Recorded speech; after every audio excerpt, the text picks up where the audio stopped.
Bom, e sobre a repercussão dos ataques em Brasília, nós vamos conversar agora com Mário Sérgio Lepre, que é mestre em ciência política e professor da PUC do Paraná.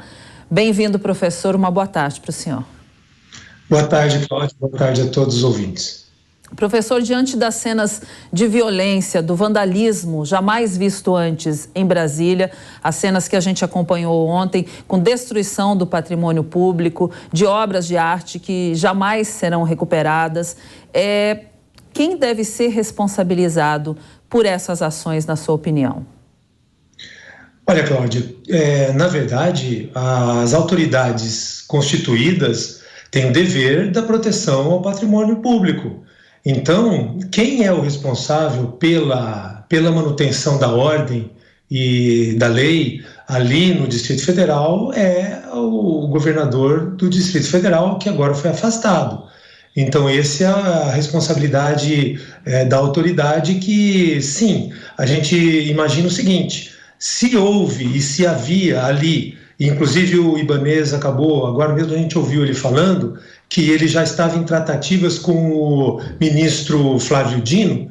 Então, se havia, eles tinham conhecimento de que havia interesse de manifestantes dirigirem a esplanada, então haveria necessidade, inclusive do Flávio Dino também, de reforçar bastante o policiamento, fazer as barreiras de contenção, principalmente na vigília dos prédios públicos, porque isso é uma necessidade da autoridade. Então, e isso, sem dúvida alguma, poderia conter pessoas que, de repente, tentassem forçar aí uma barricada um pouco maior, né, do efetivo policial. Então, a responsabilidade dessas pessoas, sim, aparece. Por quê? Porque é impossível você imaginar que prédios públicos, claro, você está num domingo, ali é área de visitação, mas havia, sim, nas redes sociais, a possibilidade de manifestações chegarem até ali. Então, se isso era do conhecimento das autoridades, deveria ter sido feito. Inclusive, o Flávio Dino durante a semana, estava lá desmobilizando o QG, e ele mesmo dizia isso, que iria atuar e etc. e tal. Então, também tem responsabilidade. Por quê? Porque, obviamente, que as autoridades constituídas têm que saber, têm que ter informação, e essa informação tem que levar a autoridade a tomar decisões. E essas decisões, as decisões necessárias, seria a proteção do patrimônio público, evitando que pessoas pulassem barricadas e chegassem a adentrar aos prédios e vandalizá-los. Então, isso aí é um erro grave, mas um erro grave do governo constituído, né? Por quê? Porque não tem como você não responsabilizar governos atuais por essa situação que veio a ocorrer. Para essa entrevista, a gente conta também com o nosso comentarista aqui da Jovem Pan News, Diogo Schelp. Boa tarde, Diogo, bem-vindo. Boa tarde, Cláudia, boa tarde a todos, boa tarde, professor. Professor, em que medida ou de que forma esses protestos violentos em Brasília ontem atrapalham uma oposição séria e responsável ao governo atual? Diogo, bom dia, boa tarde, né? O que eu entendo é o seguinte: a manifestação ela poderia começar a caminhar em outra direção, porque uma vez que você teve as manifestações que contestavam as eleições que ocorreram no ano passado, foram pacíficas, sempre na frente dos QGs, exigindo, né, a apresentação dos logs e etc. Então ali você teve movimentos que foram de pessoas e muitos iam e vinham e etc. e tal. Então aquilo era um pedido. Esse pedido, depois você teve a diplomação do atual governo, e aí depois você teve a posse. Então você teve pronunciamento do então presidente Jair Bolsonaro, ele explicou da situação em que ele entregava o país, dizendo que havia uma herança bendita, etc. e tal, e acabou indo para os Estados Unidos. Então, a partir daquele momento, né, aí teve a posse. Graças a Deus não ocorreu nada durante a posse, né, que havia manifestantes no QG em Brasília, enquanto você tinha o pessoal que foi para a posse do presidente eleito, né, que virou presidente, na esplanada. Então ali não houve problemas. Após esse acontecimento, então, a lógica da inteligência da manifestação poderia ter dirigido, né, as suas forças para o futuro, ou seja, como está indo o governo Lula. E isso poderia trazer força para a manifestação, por exemplo, em outros momentos, em que, agora, iniciando mesmo o governo Lula, você teve muitas dificuldades, né? Bate-cabeça, tomadas de decisões equivocadas, vai e vem, então o governo não estava começando bem. E aí a lógica da oposição é você articular as pessoas para, nos momentos corretos, fazerem manifestações pacíficas. Então você teria outras oportunidades, aí 1º de maio, 7 de setembro, 7 de setembro seria um bom evento, né? Para, se o governo vai indo mal, você apontar os seus problemas e, de repente, ir para a rua de forma ordeira, sempre de forma pacífica, sempre com pedidos, sempre se manifestando, porque isso é da lógica da ordem democrática, né? Que não pode ser proibida de forma alguma. Então, com relação aos manifestantes, o que eu observo é que não há uma liderança que realmente efetiva e que pudesse levar a esse tipo de compreensão. Então, eles ficaram ainda, né, nos seus posicionamentos, e aí essas pessoas que foram a Brasília, né, vindo de todo o país, que se dirigiram a Brasília, obviamente que ainda estavam com aquela ideia de que da eleição passada ainda, né? Então isso não tem liderança, você tem várias pessoas falando muitas coisas, e aí acaba que a falta de proteção ao patrimônio público levou a esse quebra-quebra e essa dilapidação do patrimônio. Isso é muito ruim. Agora, as autoridades eleitas, né, do PL, o Jair Bolsonaro está nos Estados Unidos, deve retornar para liderar a oposição, que essa é a sua pergunta.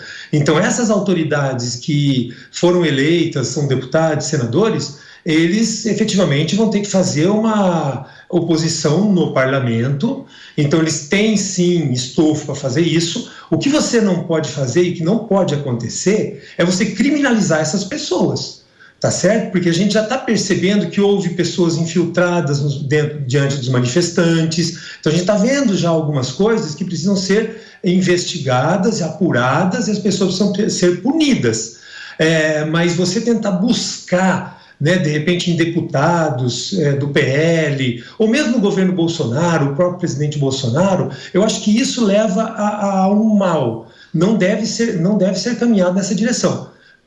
Esses deputados eleitos e esses senadores que vão fazer oposição, você não pode ficar buscando neles culpados.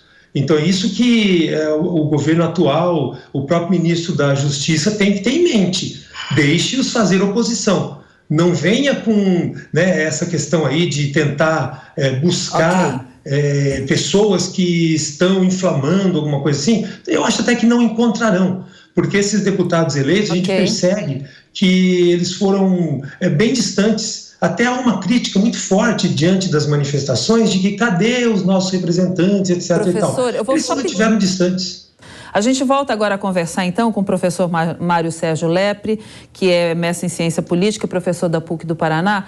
Professor, essas cenas que a gente viu poderiam ter sido evitadas se houvesse uma atitude mais drástica antes? Ontem já se falava pelas redes sociais que os manifestantes estavam indo para Brasília, 40 ônibus chegaram na cidade num domingo à tarde. Não é possível que isso não seja visto, observado e chamado a atenção. O governador Ibanez Rocha foi afastado aí por 90 dias. A responsabilidade é dele. Quem mais deveria ser responsabilizado por essas ações? Então, veja, essa de você ter as portas abertas aí do palácio é estranho, né? Algumas informações que vão chegando para a gente, né? Essa que a Luciana Verdolin disse agora aí é algo que a gente tem que ser investigado. Por quê? Porque, entraram, então foi aberta a porta, meio que, sejam bem-vindos. É muito estranho isso aí, tá?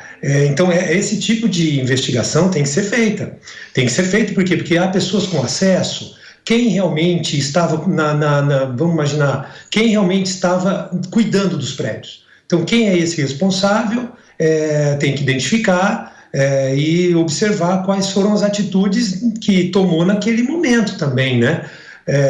Mas eu entendo que a guarda, né, a polícia militar teria que ter feito um cordão de isolamento ali nos prédios. Eu acho que isso seria essencial, um cordão com um bom efetivo. Então, um bom efetivo, porque a gente já, né, vai ter manifestação na esplanada.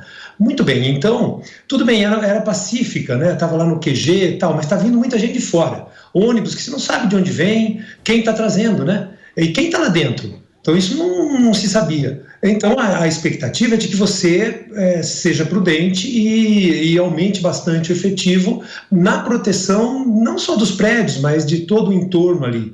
Então, isso teria que ser visto no sábado, né? Agora, essa informação aí, que é como se fosse aberta as portas do palácio, é estranha. A gente precisa apurar. Então, tudo isso precisa ser alvo de investigação. Inclusive o atual governo, né? Por quê? Porque quem é responsável, né? Você tem uma semana de governos, né, eleitos aí.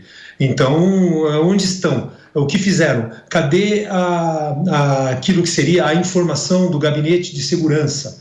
Ele está sendo montado porque era do governo anterior. Sim, mas esse governo já chegou com todo um aparato e já criticando aquilo que ele observava que eram as manifestações, etc. Então a expectativa é de que já no primeiro dia já montasse a segurança e o efetivo, e me parece que era isso que o Flávio Dino tinha dito.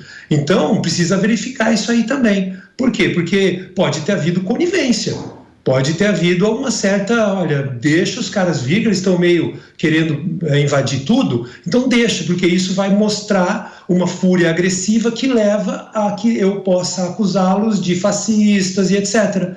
Então é algo que a gente precisa analisar com muita calma. Bom, a gente vai trazer mais um elemento para essa conversa, porque com o ataque ao Congresso Nacional, o Brasil teve grande repercussão internacional na noite deste domingo. Além da mudança de governo no início deste ano, agora o cenário econômico do país deve oscilar ainda mais. Para entender melhor como deve ficar o mercado, nós vamos falar agora com Carlos Caixeta, que é economista e consultor empresarial associado do Instituto Brasileiro de Governança Corporativa. Boa tarde, Carlos. Um prazer recebê-lo hoje aqui. Seja bem-vindo.